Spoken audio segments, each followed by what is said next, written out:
Hi guys, આપણે ઘણા બધા દિવાળી સ્પેશિયલ નાસ્તાઓ બનાવ્યા, તો મુખવાસને કઈ રીતે ભૂલી શકીએ. આપણે આજે એકદમ સરસ, એકદમ હેલ્ધી કહી શકાય અને સાથે સાથે ટેસ્ટી પણ એટલો જ, અને બિલકુલ સસ્તામાં તૈયાર થતો અને તમે લાંબો ટાઈમ સુધી ખરાબ ન થાય એવી ટિપ્સની સાથે આજે આપણે પાનનો મુખવાસ બનાવીશું, જેને મીઠા મુખવાસ તરીકે પણ ઓળખવામાં આવે છે. તો ઘણી બધી વસ્તુઓની સાથે આપણે તૈયાર કરીશું, પણ ઘરે બનાવશું એટલે બિલકુલ ઓછા ખર્ચની અંદર તૈયાર થશે. પ્લસ ખાધેલી કોઈ પણ આઈટમ હશે તો એમાં પાચન તંત્રને સારું રાખવા માટે થઈ અને આ મુખવાસ એકવાર ચોક્કસથી ટ્રાય કરજો. તો એમના માટે થઈ અને અત્યારે મેં નાગરવેલના પાન લગભગ 4 થી 5 નંગ જેટલા નાગરવેલના પાન લીધા છે. તો આપણે પાંદને સારી રીતે ધોઈ લેવાના છે. ધોઈ અને એક ખાસ કે એમને સારી રીતે કોરા કરી લેવાના છે.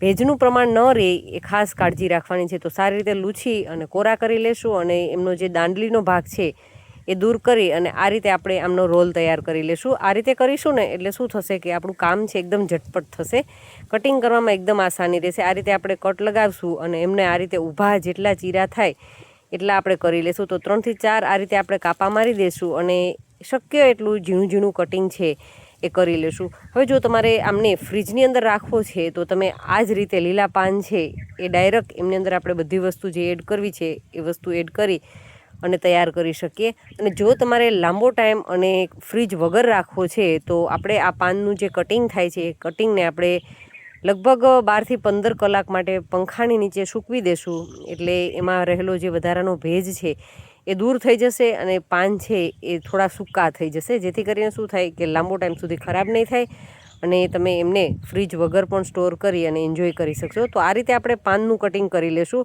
તમે જોઈ શકો છો કે કોઈ જો મોટા પાન લાગે તમે કટિંગ કરતા તો વચ્ચે કાતર મારી અને તમે એમનું કટિંગ છે એ આ રીતે કરી શકો છો. તો અત્યારે આપણે બધા પાનનું કટિંગ કરી લીધું છે અને હવે આપણે આમની અંદર એડ કરવાની બધી વસ્તુઓ લઈ લઈએ. તો આપણે ઘણી બધી વસ્તુઓ આમાં એડ કરી છે અને આમાંથી જો તમારી પાસે કોઈ વસ્તુ ન હોય તો તમે એમને સ્કીપ પણ કરી શકો છો. આપણે સોપારી વગર તૈયાર કરીશું, કોઈ બહાર કે એવી કશી જ વસ્તુનો ઉપયોગ નહીં કરીએ, જેથી કરી અને તમે નાના બાળકોને પણ આપી શકશો. બિલકુલ સેફ છે. તો હવે આપણે એમની અંદર લગભગ 2 થી 3 ચમચી જેટલી ધાણાદાર ઉમેરી છે અને હવે એમની અંદર એટલી જ આપણે વરિયાળી લઈ લેશું અને વરિયાળીની સાથે કોપરાનો ટેસ્ટ પણ એટલો સારો આવશે. તો આ રીતનું સળીવાળું ખમણ છે, નાયલોન નથી લીધું, સળીવાળું ખમણ છે એ મેં લીધું છે. 2 થી 3 ચમચી જેટલું કિસમિસ લીધી છે, કાજુ લીધા છે, એમનો ટેસ્ટ પણ આમની અંદર ખૂબ જ સરસ આવશે.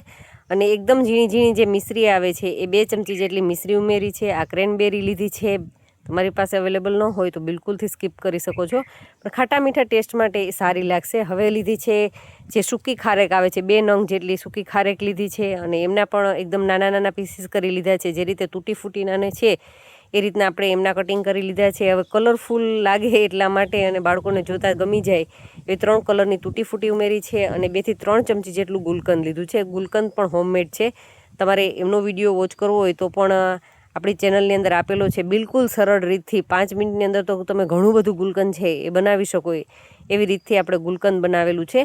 તો એ ગુલકંદ છે 2 થી 3 ચમચી જેટલું ઉમેરી લેવાનું છે અને બસ, તો આપણો મુખવાસ એકદમ બનીને રેડી થઈ ગયો છે. હવે માત્ર આમને મિક્સ જ સારી રીતે કરી લેવાનું છે. તો હાથની મદદથી આ રીતે તમે ઉપર નીચે કરીને એકદમ સારી રીતે મિક્સ કરી અને ટેસ્ટ કરી લેવાનું. જો તમને સ્વીટનેસ ઓછી લાગતી હોય તો તમે 1 ચમચી ગુલકંદ છે એ વધારે ઉમેરી શકો છો. તમારે મધ આમની અંદર ઉમેરવું હોય તો 1 ચમચી તમે ગુલકંદ ઓછું કરી અને એમની જગ્યાએ મધ પણ લઈ શકો છો. પણ જો તમારે એકદમ આ રીતનો ડ્રાય રાખવો છે મુખવાસને, વધારે પડતો એકદમ લિક્વિડી ના કહી શકીએ એ રીતનો ન કરવો હોય, તો આ રીતે તમારે છૂટો રાખવો હોય તો તમે ગુલકંદ ઉમેરશો મધની જગ્યાએ. તો આ રીતનો એકદમ સરસ છૂટો મુખવાસ છે એ બની અને તૈયાર થઈ જશે. તો તમે એમને બરણીની અંદર ભરી અને લાંબો ટાઈમ સુધી સાચવી પણ શકશો. ફ્રીજની અંદર તો 2 થી 3 મહિના સુધી બિલકુલ આરામથી તમે એમને સ્ટોર કરી શકશો. અને મેં તમને કીધું એ મુજબ જો બહાર રાખવો છે તો પાનને સારી રીતે ડ્રાય કરી લેવાના, જેથી કરીને ફ્રીજ વગર પણ તમે લાંબો ટાઈમ સુધી સાચવી શકશો. તો આજનો વિડીયો મિત્રો તમને કેવો લાગ્યો એ મને જરૂરથી કમેન્ટ કરજો. અને વિડીયો સારો લાગ્યો હોય તો તમે એકવાર આ વિડીયો જોઈ ને એકવાર આ રીતથી મુખવાસ બનાવવાની એકવાર ચોક્કસથી ટ્રાય કરજો. અને જો સારો લાગ્યો હોય તો તમારા ફ્રેન્ડ્સ અને ફેમિલી જોડે ચોક્કસથી શેર કરજો, જેથી કરી અને એ લોકો પણ આ દિવાળીની અંદર આ મુખવાસ બનાવવાની ટ્રાય કરે. અને હવે તમારે વધારે શું શીખવું છે, દિવાળીના નાસ્તાઓમાં કંઈ શીખવું હોય તો પણ મને જરૂરથી કમેન્ટ કરી શકો છો. અને તમે આ મુખવાસ જોઈ અને તમને મુખવાસ કેવો લાગ્યો એ મને જરૂરથી કમેન્ટ કરજો. અને તમે આ મુખવાસ આ વખતે બનાવ્યો છે કે નહીં એ પણ મને ચોક્કસથી કમેન્ટ કરજો. અને મુખવાસમાં પણ અલગ અલગ વેરાયટીઓ હોય છે, તો તમે કયા કયા મુખવાસ બનાવો છો? તલનો, ગોઠલીનો, સુવાદાણા છે, એવી અલગ અલગ ઘણી બધી વસ્તુને સાથે મુખવાસ છે એ તૈયાર થતો હોય છે. તો તમારા ઘરની અંદર કેવો મુખવાસ બને છે એ મને જરૂરથી કમેન્ટ કરજો. Thank you for watching this videos.